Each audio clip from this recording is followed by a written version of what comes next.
পরীক্ষার জন্য এক ব্যক্তিকে নির্ধারিত সময়ে কলেজে উপস্থিত থাকতে হবে। তিনি মতিঝিল থেকে ঘন্টায় 10 কিলোমিটার বেগে সাইকেল চালিয়ে 20 মিনিট বিলম্বে পৌঁছালেন। তিনি যদি 15 কিলোমিটার বেগে যেতেন তবে নির্ধারিত সময়ের 10 মিনিট আগেই কলেজে পৌঁছাতেন।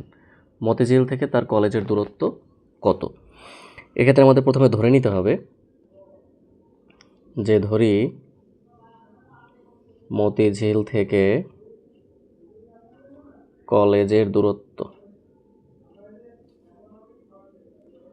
আমরা ধরে নিব হচ্ছে x কিলোমিটার।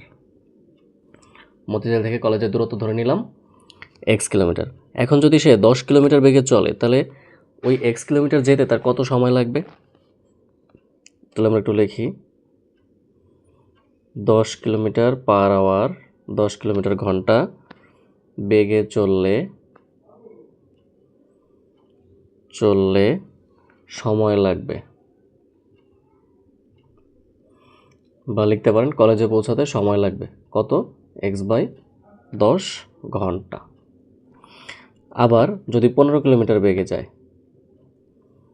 যদি সে 15 কিলোমিটার বেগে চললে সময় লাগবে কত?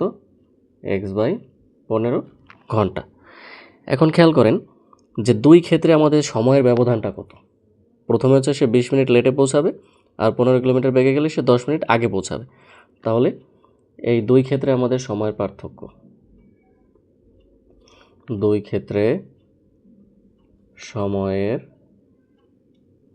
পার্থক্য হচ্ছে আমাদের প্রথমে হচ্ছে 20 মিনিট আর পরের বার হচ্ছে 10 মিনিট বা 30 মিনিট, বা আমরা লিখতে পারি 30/60 ঘন্টা বা হাফ ঘন্টা, এভাবে লিখতে পারি, তাই তো?